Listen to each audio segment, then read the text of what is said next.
Any questions anybody has, you can put it in the chat. Can you put your video on or it's I thought I did. Okay. okay? Somebody can't hear Anju.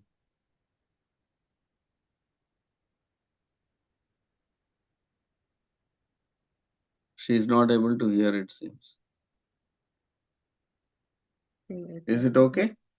For others, everybody can hear me? Yes. Yes, Prabhuji. Okay, good. I guess then it is Anju, it is your internet connection, I guess.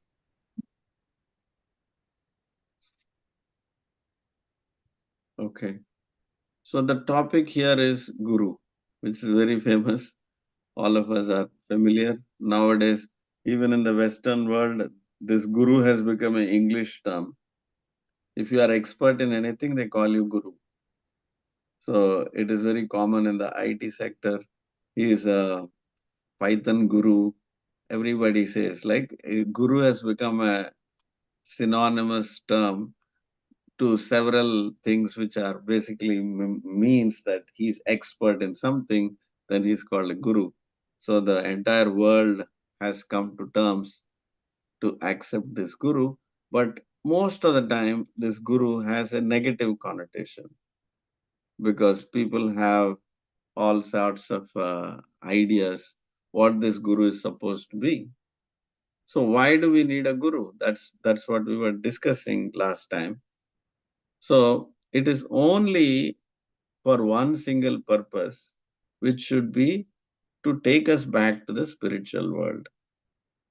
And it is not for how to make our material situation more comfortable. That is not the purpose of a guru. And it should also not be for a status symbol. It is not for any other economic benefit. Oh, that guy has a guru, so I should also have. So it's not a guru is not a club.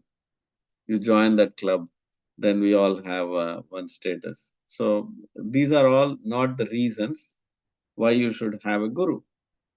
We discussed that also. Then the next question comes, how do you identify a guru? So he should be a pure soul. So how do you identify what is the definition of that? So basically a guru means he should be completely free from all vices in his heart. He cannot have nirmat saranam satam. Means he is free from all types of bad qualities, which are kama, krodha, lobha, moha, mada, matsarya. He should be free from all of that. And he should also not have any material desires. And he himself should have another guru. A guru cannot come and tell, suddenly I went and sat under a tree in a forest and I got enlightenment. That doesn't work like that. He himself should have a guru and he is also following his guru's orders. That is a very important quality. Even great sages like Brahma, Narada, even they have declared like that. Even Vyasadeva, everybody. So there is nobody in the entire chain of disciplic succession who can claim that they don't have a guru, but they became guru suddenly. Doesn't work like that.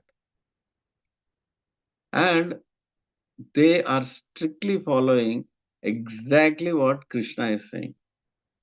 They don't manufacture anything. So they have to repeat what Krishna is saying. That is also very important quality.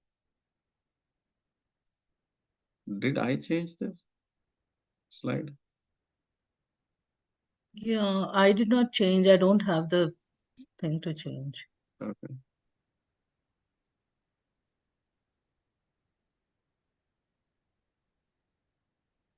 Okay.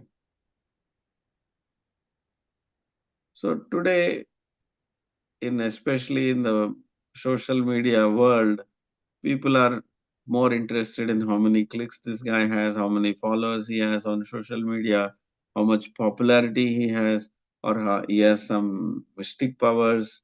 Can he display some siddhi, some powers? People are very external about how to decide who is a guru. Maybe he should have the longest beard. Maybe he should be the oldest guy. Maybe he should crack some jokes. Maybe he should be able to be a great orator. The people don't know what to actually look for, how to find who is a real guru. Did you all have these kind of problems? Or at least have those kind of thoughts? How do I know if that guy is really a guru or not?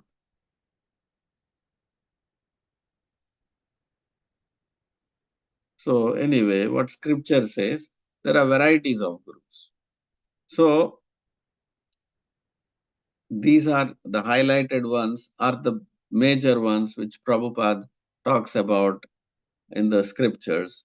It is called Pata Pradakshaka Guru, Siksha Guru, and Diksha Guru. We always hear you should listen to the elders, parents are your first guru.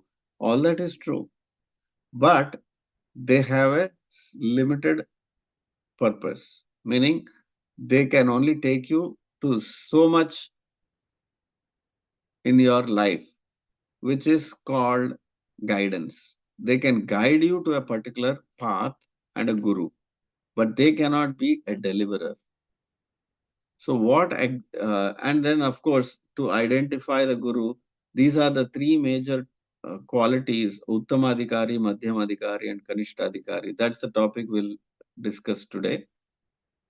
And Pata Pradakshaka Guru is somebody like our parents, teachers, and elders who always in the society are guiding us to give us indication. Yes, you should follow the Vedic path, but they themselves might not be the ones who actually teach everything. So they can guide you to a Siksha Guru or a Diksha Guru who in turn will take this responsibility of delivering the disciple. You can all pause and ask questions if you need clarity anywhere. Since it's a previous class, I'm just browsing through the topics, that's all. So, qualities of a guru, purity and detachment. These are the main important things. They have to be free from all the 4 defects. We were discussing about these 4 defects yesterday in our class also. So these 4 defects are humanly man-made. So we all make errors. We have tendency to be illusioned. We have propensity to cheat, and we are committing mistakes. So, and our senses are imperfect. So these are the defects all of us have. So guru should be free from these kind of defects. So indifferent to material acquisition and without material possessions. So sometimes this is misunderstood. So people think material acquisitions means guru should not be, collecting money and all these kind of things. In fact, there is one story of one guru. He was put, so many lakhs of rupees were put on a sofa, and they put a cover on top of it, and then they made him sit on that. He sat, and then immediately got up from that chair, and then he said, "Oh, no, no, no, no, my seat is burning." Why? Because there is money there. So he's supposed to be, money is not supposed to touch. Then they all said, "Oh, wow, he's so advanced." So on the contrary, Prabhupada, when he was asked, what is your take on money? So Prabhupada said, bring me all the money in the world that you have. How much ever money you can bring, you bring. So does that mean Prabhupada is materialistic and the other guy is better? No. Why? Because Prabhupada knows exactly how to use that money in Krishna's service, and he knows that that money does not belong to me. It belongs to Krishna. So it's about the consciousness to understand what is material attachment. He is always fixed in spiritual consciousness. Faithfully represents the disciplic succession, the parampara. Is recognized and is an authorized by the previous acharyas in the line to become a guru. That is also a very important qualification. Can you tell little bit about this point connecting with Prabhupada, recognized and authorized by previous acharya in the line? So, you cannot, generally a guru has to come from, just like I said, he has to have another guru. That is one qualification. And that guru should be coming from another guru. So if you take that logic, every guru should have another guru. But that chain of disciplic succession should begin from Krishna. So in that disciplic succession, you should be coming. Just because you come from a disciplic succession, you cannot attach your name in that succession and say, I became an acharya now in that line. That doesn't work like that. So you have to be again authorized by the previous acharyas, by appointed by the guru. Guru himself will select you. Only then you can become a guru. Otherwise you cannot. Guru has to be ordered. Guru will order a disciple to become an acharya, next acharya. Otherwise you cannot. You cannot assume, oh, I'm a good disciple, so I can become a guru. No, it doesn't. That also doesn't happen like that. It has to be authorized. He's appointed by his guru. So was Prabhupada appointed by his guru? Can Yes. you answer that? Yes. Directly Prabhupada was ordered by his guru to carry out the orders of his spiritual master. He takes the order of his spiritual master as his life mission. That is another important qualification. So Bhakti Siddhanta Saraswati Thakur, Prabhupada, is a guru of Prabhupada. And he specifically gave him an order to spread this message of Krishna consciousness worldwide. And it is not once. He has given, he's got a verbal instruction, he got a written instruction, and finally it is, of course, there are several predictions also about Srila Prabhupada, how he is the next Acharya. So like that.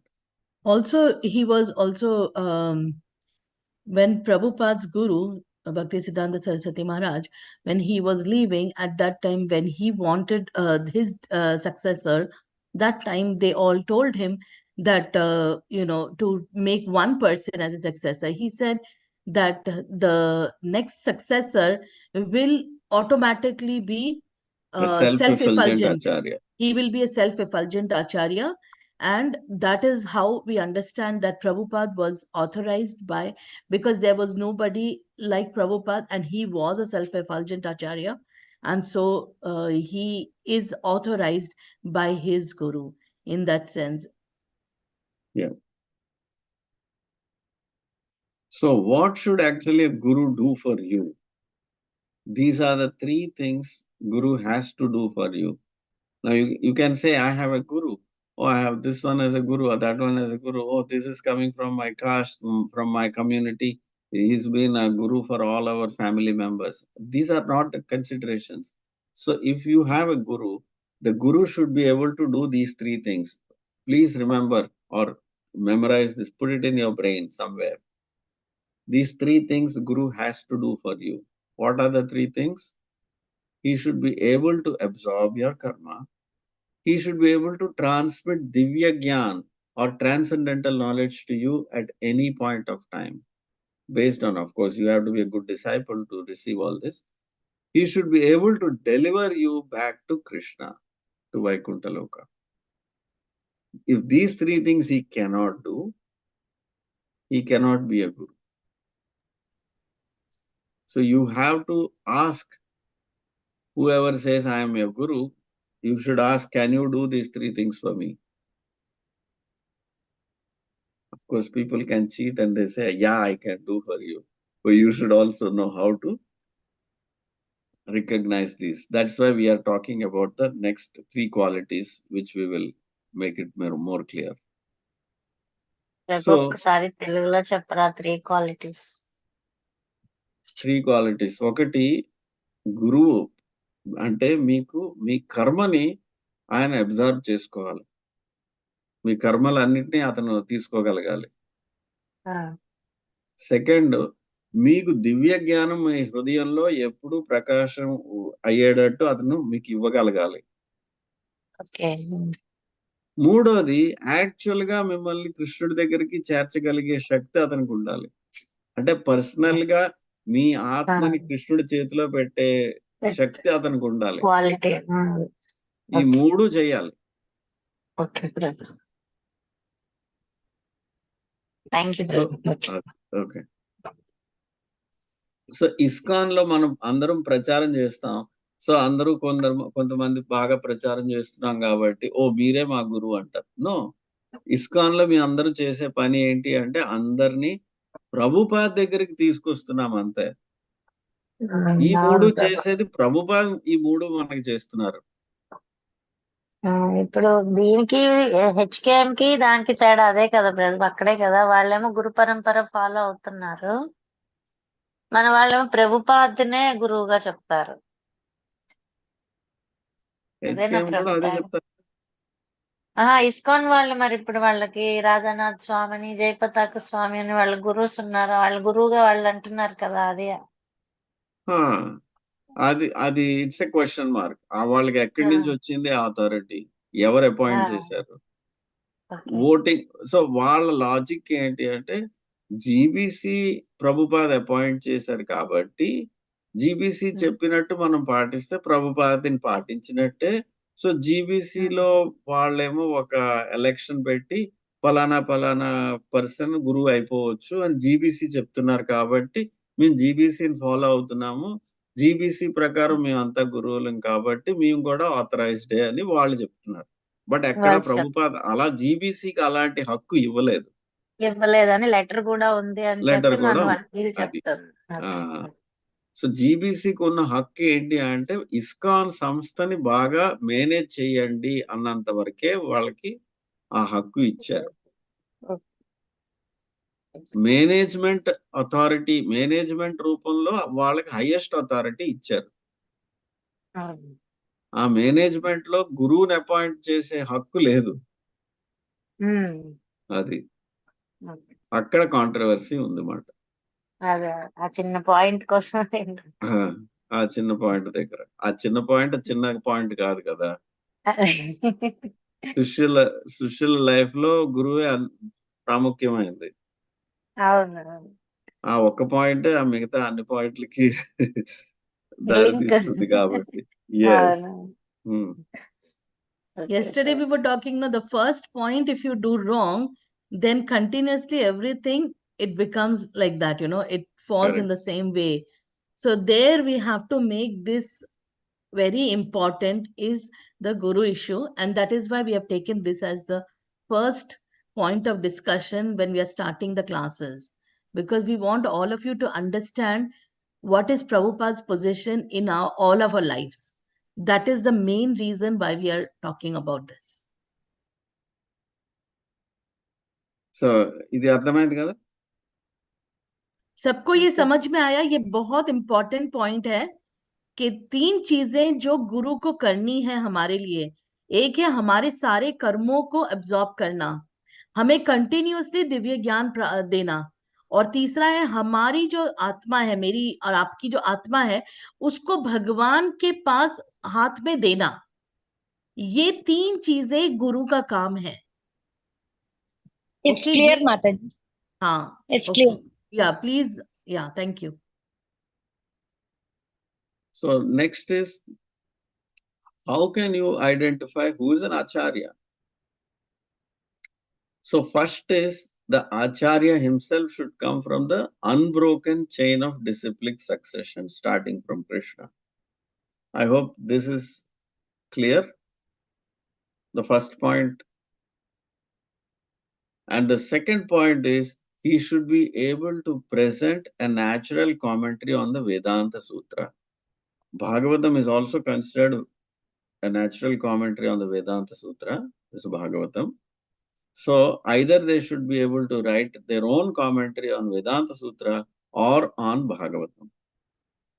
If they don't write their own version, then they cannot be an Acharya. Is the second point understood? सबको समझ में आया, right? Prabhuji, can you please tell the second point again? See, an Acharya is somebody who has to come from a Guru Parampara, first of all. You understand what is coming from Guru Parampara, right?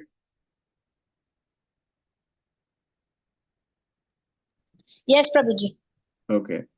Even though he is coming from the authorized Guru Parampara, that is not complete. He should be also able to write the Bhakti Vedanta purports like Prabhupada wrote, the entire Vedanta sutras in his own understanding, with his own realization. He has to give a commentary. It's like a thesis, like you study PhD. In the end, the professor will tell, whatever you have learned, you write your own paper. And it has to be published. Right. If your Means he paper has is to, and the Guru has to give his own, the same Commentary. matter in his own words. In his own understanding, yes. Then it's clear. Thank you. Thank you. Yeah. And that understanding, whatever he has written, should not contradict previous acharyas again. Not even one word. ये समझ में आया, ये बहुत important है. That whatever the Guru has written commentary should be not having any contradiction with the previous, any of the Acharya in the disciplic succession. It should not Yes. contradict. It's very important also. Very important. Yes. Because you are writing so much. You can imagine so much Prabhupada has written. So he cannot contradict anything which so many acharyas have written before. And it has to be his own understanding. That's called own realization. It's very important. This sounds like 2 points, but very big points. So you should be able to use this knowledge to filter on anybody who claims themselves as Guru today. That's the kind of a power this knowledge has. Okay. Another important quality. He has to be a liberated soul. He has to be a liberated soul. Unless he is liberated, he cannot give you liberation. Unless unless the Guru has Krishna Prema, he cannot give you Krishna Prema, correct? So that is also very important. And now these 1 are minute, all go the back. definitions. 1 minute. Can you go back? So in this, unless the Guru is liberated person, he cannot help you with liberation.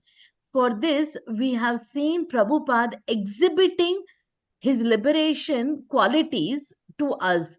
Like we have told about this point many times, that when Prabhupada would travel from one country to another country and there would be a time difference, Prabhupada would not have jet lag, which is at his age, he would like change his watch and be in that place like normal.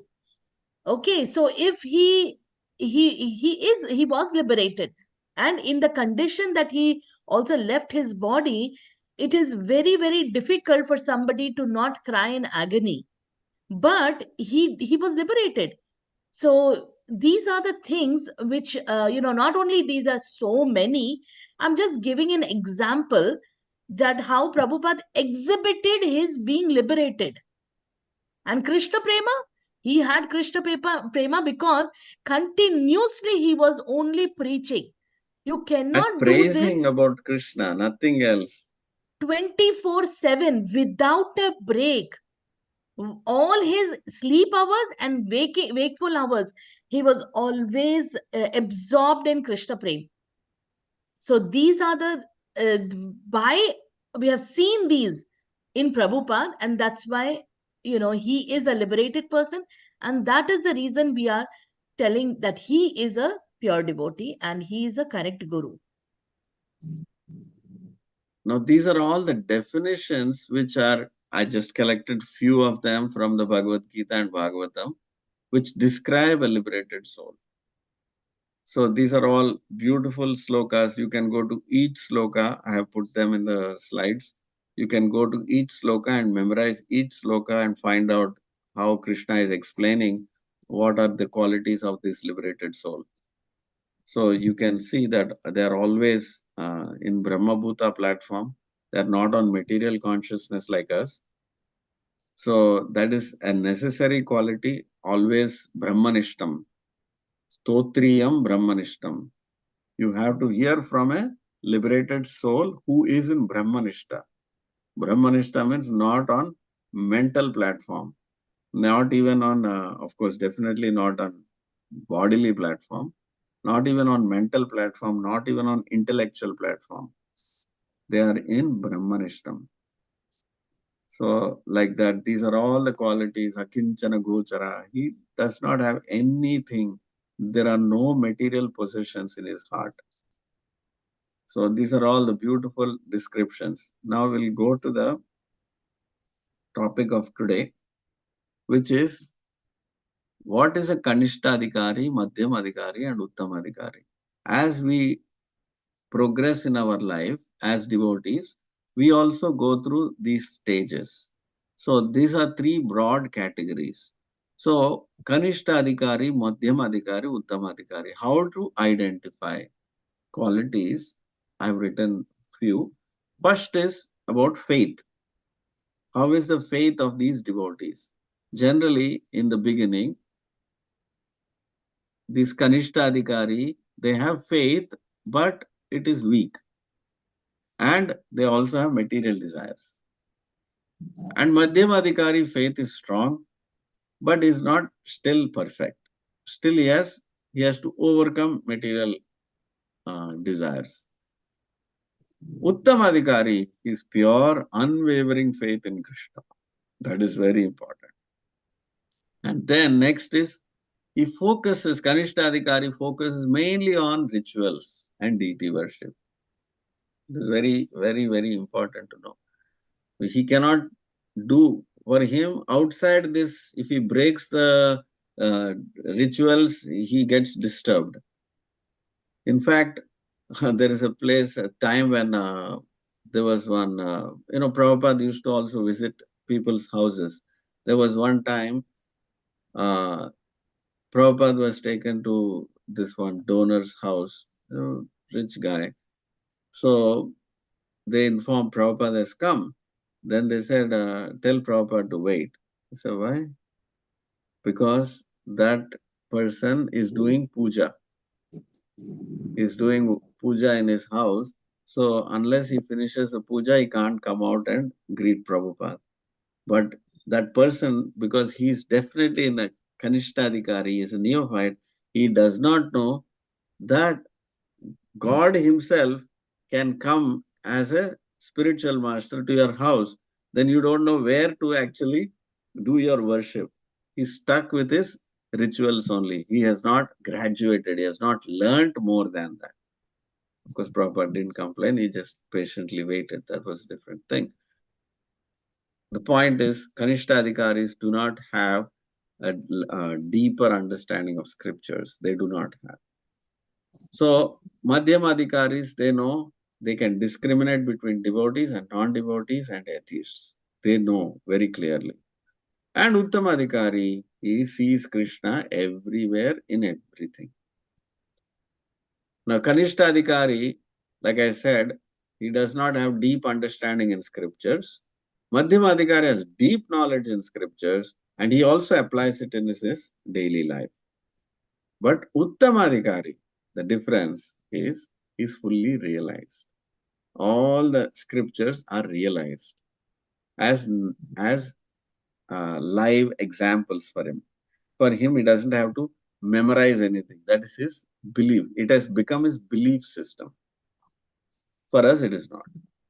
Difficulty in developing relationships with devotees. This is a Kanishta Adhikari. He struggles. because he's constantly judging people. Madhyamadhikari, he engages in active preaching and is serving others. He's constantly preaching. And Uttamadhikari, he sees all living beings equal beyond external differences. He does not see any difference. Just like you see Prabhupada. He was sitting in the park. There are drug addicts, there are people, crazy people, there are nice people, there are professors. For all of them, Prabhupada never saw any difference. He saw everybody is a struggling living entity caught up in this material body. So, a Kanishtadhikari, even though he's on the path of devotion, he still has material desires. A Madhyamadhikari is trying to overcome those. And an Uttamadhikari is free from all material desires. That is the difference. Any questions here?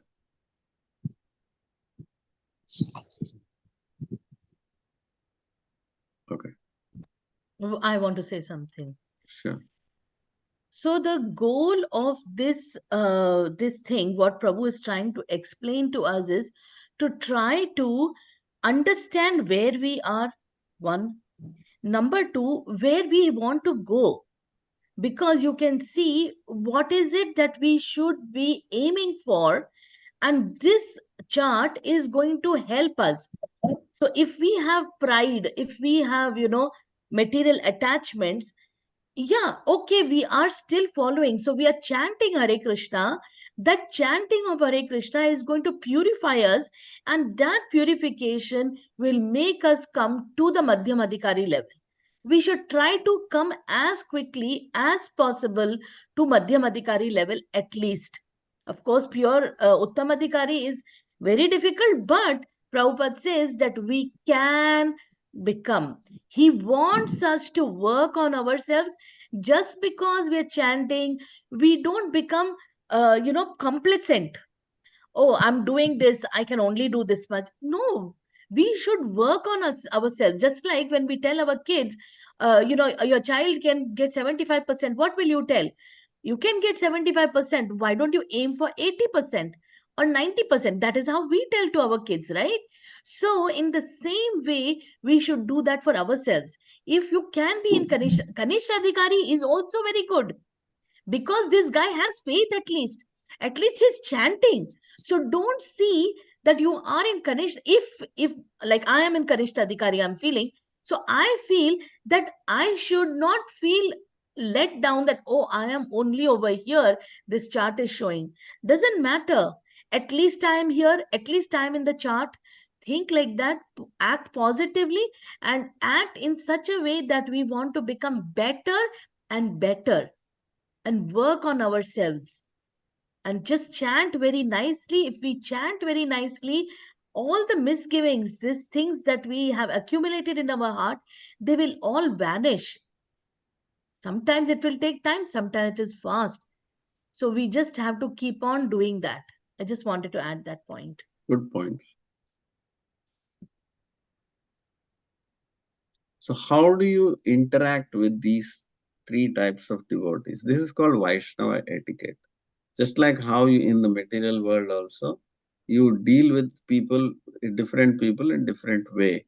Like that, with the devotee, within the devotee community also, you should know how to interact with them. So how do you deal with them? So with a Kanishta Adhikari, when you see a Kanishta Adhikari, you have to encourage each other in devotional service with patience. Yes, because why? Because always material attachments are bothering. Oh, today I cannot come for the class, I cannot chant. So we just have to be patient with them and then just say, encourage good words. Okay, I understand you cannot chant, but fine. At least make an attempt. At least chant one round. If you're chanting one, don't make it 0. At least make it 2. Like that, you encourage them to come up. And you have to be very, very tolerant with them. And when you see a Madhyamadhikari, you should offer respects, associate with them, in any way to grow your devotion. Make friends, basically. With Madhyamadhikari devotees, when you see, try to make friends. And of course, if you meet a Uttamadhikari, you should have no reservations in offering respect, in serving them, take their guidance, everything. There should be no reservations when you meet a Uttamadhikari. Now, Kanishtadhikari. Avoid debates as their understanding is not fully mature. They generally tend to become argumentative, and they try to also become very enter into a mood of debate, saying that what I am saying is correct. Just like today, you see all the Sanatan Dharma, the flare that goes on. Oh, he's not chanting Ram's name. That guy is idiot. That guy is. We hear this kind of rhetoric a lot. Why? Because they're all in Kanishtadhikari level, and they tend to get into fights and debates.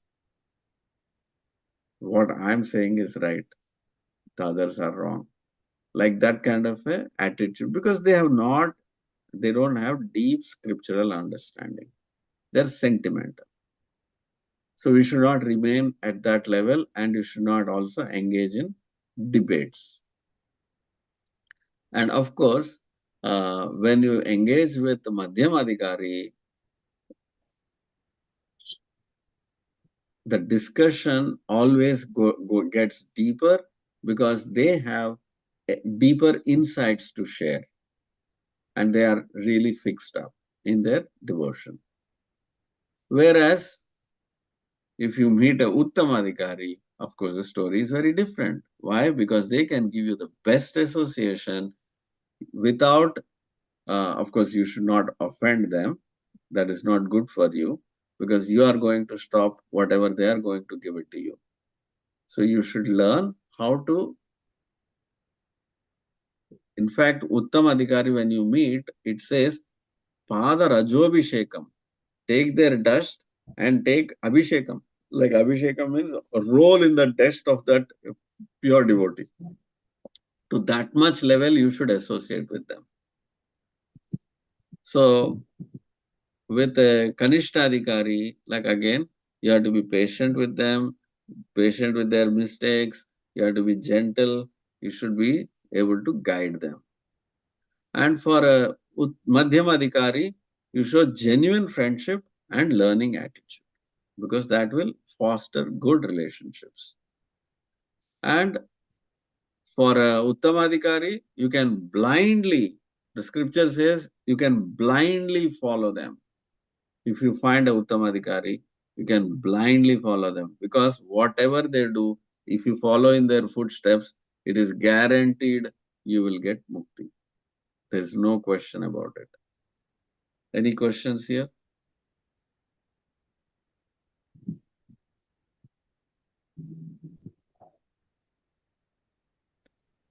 Okay, I want to just say, when we are in the association of devotees, we don't have to, do we have to like, you know, pick or, try to understand what is their level?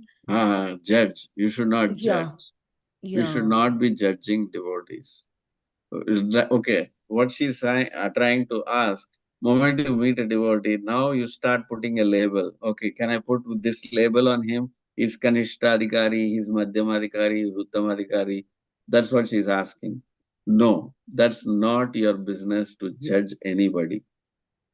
When you interact with anyone, this is a double-edged sword. Vaishnava etiquette is a double-edged sword. Why? Because first, you as a devotee, you should always feel you are a Kanishtadhikari. And you should offer respects to others and serve them. Of course, you should definitely know the difference between Uttamadhikari and Madhyamadhikari. Uttamadhikari is rare, really, really, really rare. So you will not be able to find Uttamadhikari so easily. So most of the time, you should take it for granted that they are more advanced than us. You should not be foolish also.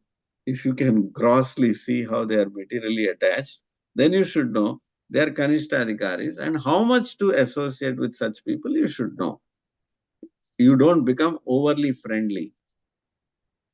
So what happens if somebody has material desires, too much material desires, and you become friends with them, you will also tend to absorb those qualities, that you will also try to become, you will get those kind of qualities. But as far as you, when somebody approaches you as a devotee trying to serve you, you should feel that I do not deserve to be getting that kind of respect. Even though you are expected to give respect to others and serve them, you as a devotee, again, you should not think, I deserve that respect. You should always try to bring them to an Uttamadhikari like Prabhupada and guide them and encourage them in their devotional qualities. And for us, personally, we should think, whatever I am doing is for my own purification. So there are two things always constantly you have to see, and don't put labels on anybody. But at the same time, we have to be very, very genuine, compassionate, and nice to everyone, whether he is Madhyam, Uttam, or Kanishtadhikari, anybody. We should be genuinely nice, to everyone. We should be Correct. compassionate. We We should have to be not have pride. friends. Yes. As a person, because these are the qualities we want to imbibe. It's only to tell how much to take because at the same time we are doing two things continuously. We are giving association, we are taking association. Two things continuously we are doing. So that, to how much to take association, you should be careful. Giving association, you should always do the right thing of giving good association to everyone. But when you're taking, the only thing why we are talking about all these things is to what level you want to take association from a Kanishta Adhikari. That's all. But you don't label anybody saying that, oh, he's nobody. Actually, we should always understand that I am very fallen. That's all. We should not understand, we should feel, because we are actually. We should understand our And condition. on the other hand, an Uttamadhikari is always thinking he is the most fallen. You see all the prayers, bhajans that we are learning. Last prayer that bhajan we heard, how Narottam Das Thakur is saying, I don't have any taste for this chanting only. Why Narottam Das Thakur? Chaitanya Mahaprabhu, Nam Nam Akari Bahuda Nija Sarva Shakti. He's telling, you have invested all the potencies in your holy name, but look at me. Durdeva Midrisham Iha Jani Inanuraga. I don't have anuraga for your attachment for your holy name. Chaitanya Mahaprabhu is saying. So his Uttamadhikari devotees are always thinking, I am so fallen, I don't have any taste. They are thinking like Kanishtadhikari, but Kanishtadhikari cannot think, oh, I am so great, I am better than Uttamadhikari. I have already achieved taste. No. So So all means, these qualities, all these three buckets of categories are there for us to know where you are going on your journey, only for you to measure yourself, not to measure others. and also humbleness. What is humility? You can explain little bit. Yeah. So humility is again a scale for yourself to know how much you don't know. Unless you know how much you don't know, you will not be humble. If you think I already learned everything, then how can you be humble? You think, oh, I learned everything. That means you don't know how much you don't know. So the first qualification to become humble is to gain knowledge that and understand the gap of how much you don't know. That is a very, very important thing to remain humble. Otherwise, you'll be very, very proud. Oh, I've achieved so much. Because we And just learn maybe this few humility slokas. is very important, especially when you are within the community of devotees, because Krishna can tolerate any offense that you do. But Krishna does not tolerate if you are proud in front of devotees. Krishna doesn't like. And Krishna this will is, puncture your pride. I want to say something. So Krishna, when we are talking about we want to go back to the spiritual world. Just imagine we are going back to the spiritual world. In the spiritual world, there are only Uttamadhikaris. Okay. And if we have not learned to interact with devotees here only, okay, with normal devotees also, Kanishta, Madhyam, Uttamadhikari devotees, if we have not, then how can we go back to the spiritual world? We are not ready.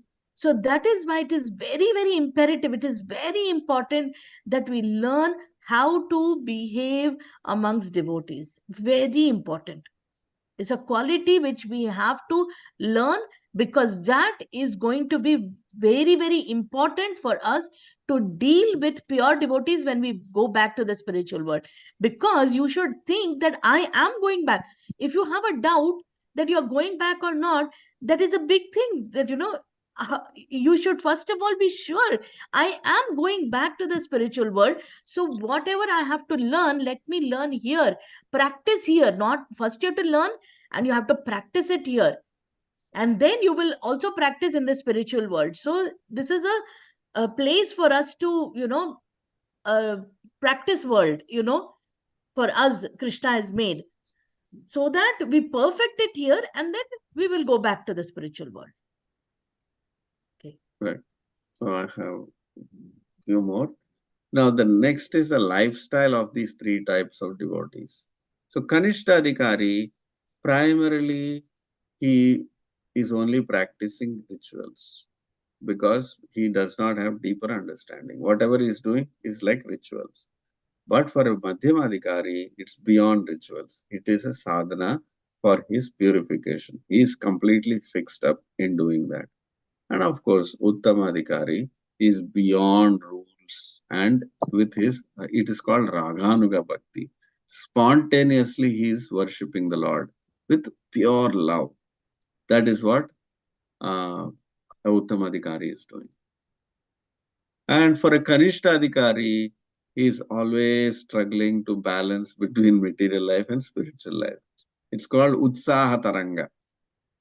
Nectar of Devotion, Rupa Goswami explains, Kanishta Adhikari is going through this Utsaha Taranga. ఉత్సాహం ఒక్కొక్కసారి పైకి ఉంటుంది, ఒక్కొక్కసారి కిందకి వెళ్ళిపోతారు. ఉత్సాహ తరంగాలు, ఇవన్నీ తరంగాలు ఎక్కువ ఉంటాయి.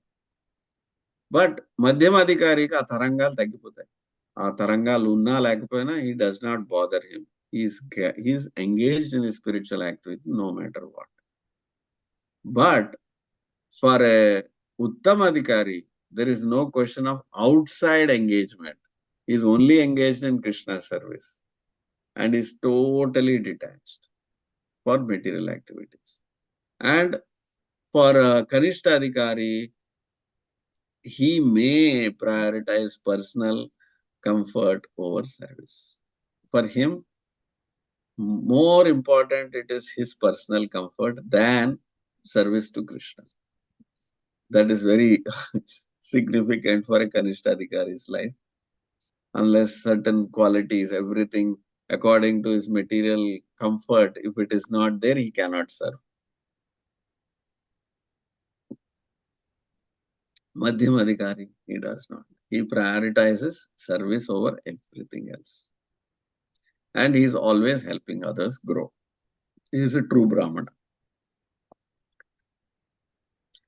Then Uttama Adhikari, nothing bothers. Nothing bothers for him.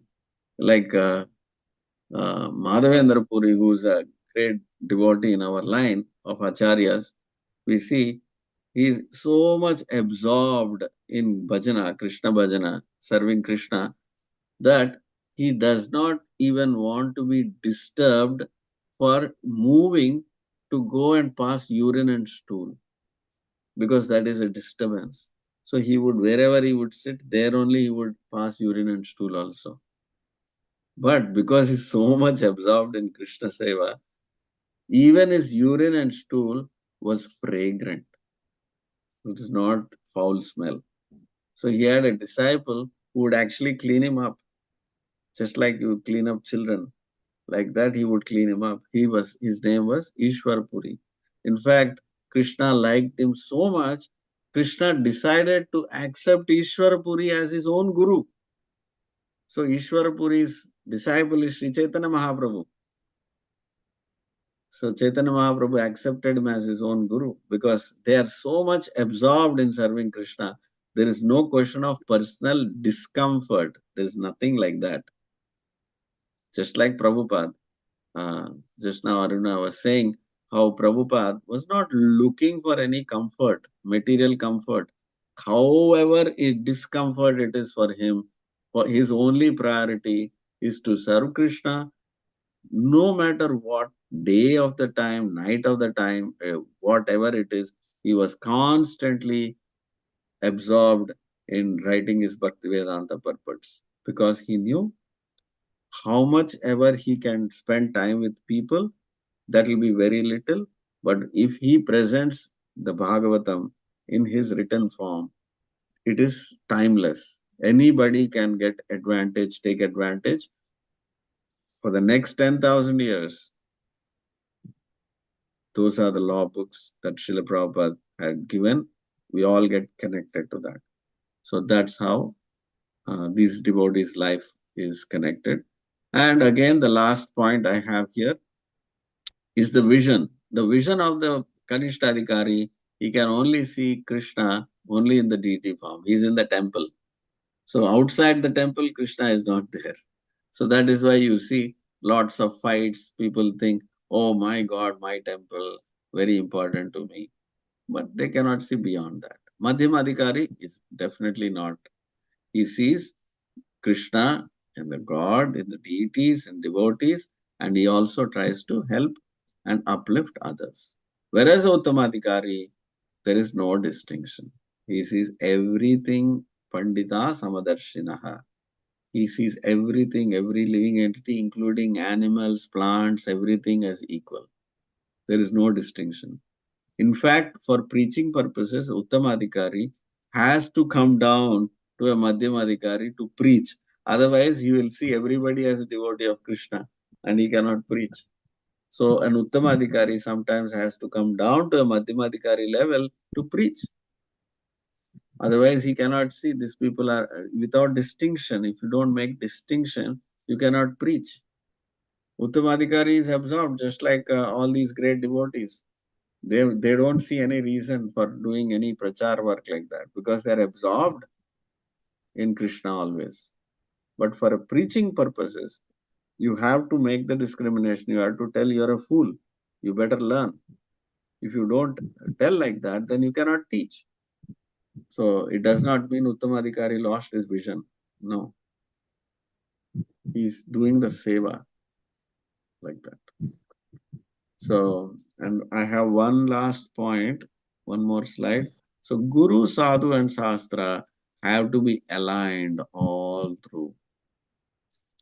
So if you have a current spiritual master, first quality, he should be an Uttamadhikari.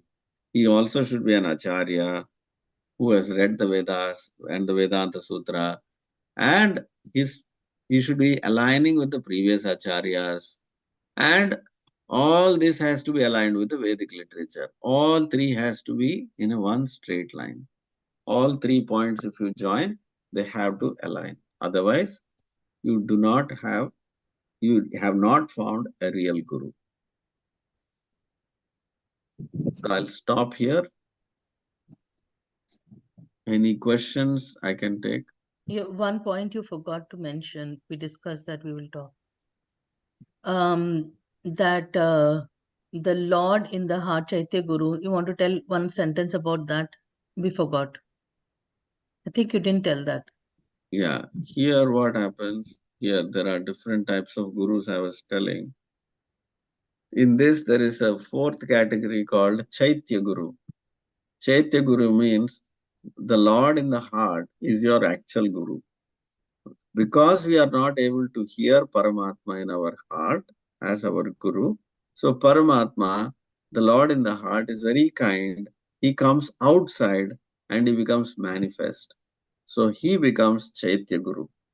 So your external Guru, when you are completely aligned and a good disciple of following the orders of your spiritual master perfectly, then the real magic happens.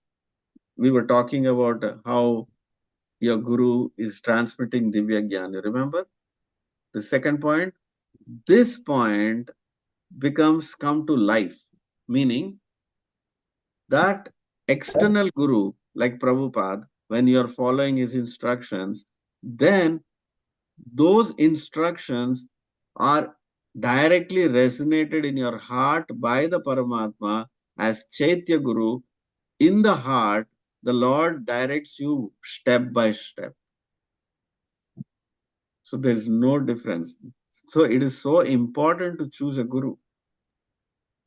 You can't have somebody who's fancy, is talking very fancy way, and that is why I chose him as a Guru. No, these are all great spiritual substances in your life. Your life can completely transform if you choose the right Guru. Between the right Guru and wrong Guru, it's so important. It's not that, oh, this guy, I found one guy, he can fly in the air, so he can be a Guru. Oh, I found this guy who can write one sheet of paper and he can tell me what I'm thinking. So, wow, so far out, it is great. People have all types of things.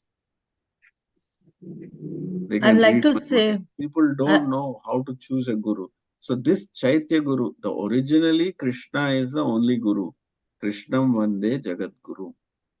That Guru is Krishna, but you don't know to talk to Krishna. You don't know to hear Krishna. So that Krishna is coming outside and he is teaching. So if you are able to follow the instructions of your Guru, then Krishna starts talking inside your heart. He's already talking, but you cannot hear. Then you start learning to listen to Krishna in the heart. Then you will see there's no difference. so by the mercy of your Paramatma, you are inspired to accept a guru Guru. who is talking exactly what the Paramatma is speaking. And Yes. then whatever the guru is telling is resonated again through Paramatma. So Yes. it's like there is no difference between Paramatma and the external guru. And Correct. right now, when we're talking about external guru, we're talking about Prabhupada. So some people might say, oh, Prabhupada is not, present in our Physically present. material. Yeah, materially, we cannot see Prabhupada. But the fact is that if you're following Prabhupada, he is It's present. immediately available. Just like Krishna is eternal, the soul itself is eternal. Yes. So why are we thinking that Prabhupada is not present? Yeah. That is a wrong idea. First of all, that is a completely demoniac idea to think Prabhupada is not. Actually, he is present. Only you can't see doesn't mean that he is not there. Just like you can say, oh, Krishna is not there. I can't see him. So he's not there, Yeah. So that is demoniac thinking. So that we should not have. We should accept. And Prabhupada says also, he's told this and gone that I am available in my books. Even if I am gone, this is only a body, but I'm available in my books. So you can associate and you can take guidance from me through my books. So why are we having And a question? also like to the other point what Lalita Mataji was talking, we don't discriminate other devotees also. We treat everybody as friends. Yeah, whether they got appointment or not appointment, they're calling themselves as Guru. Let them be, but they're all doing prachar. They're all making devotees chant Hare Krishna. So we are friends to everybody. We don't have any enemies, first of all. We don't discriminate, but you have to be intelligent. Every devotee is a help for you in your spiritual path. Every devotee. But the sthana, the position of an acharya, nobody can take. That's the only reservation we have. Otherwise, we don't have any reservation. Any devotee we want to associate. Anybody who helps you remember Krishna, we want to associate. That's all. Anything else anybody wants to add or any questions? I would recommend that you please hear this class one more time or two more times. I want you to, and I'm sure you will have some questions, because you should have questions if you are thinking, you know, so we would want you to have, and please ask questions, because we will try to, as much as possible to our limited capacity, we'll try to answer your questions, because any block in this topic is not good. We want those blocks to be removed. Okay, so that's the reason.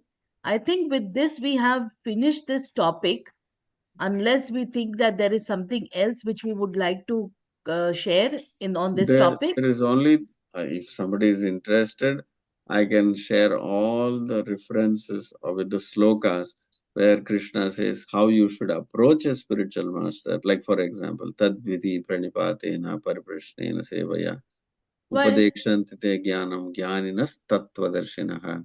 Then Acharyopasanam Stotriyam Brahmanishtam. Like Okay. that. One thing is there. Okay, so we finished Guru topic. No, why don't we do disciple topic then next week? Yeah, sure, we can Huh? do that. So what So are the these are what are the qualities of a guru. So you should know qualities of a disciple. Yeah, I think then we can do that topic next Yeah. week.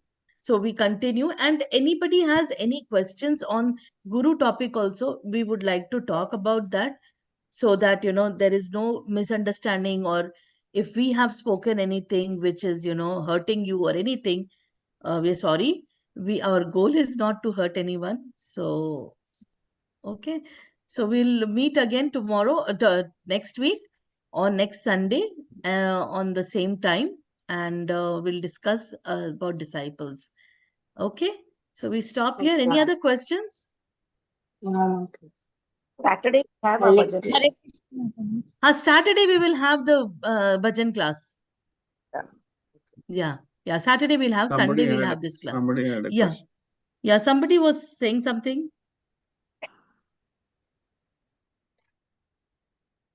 Okay. I think there is no other topic to be discussed. So we'll stop here. And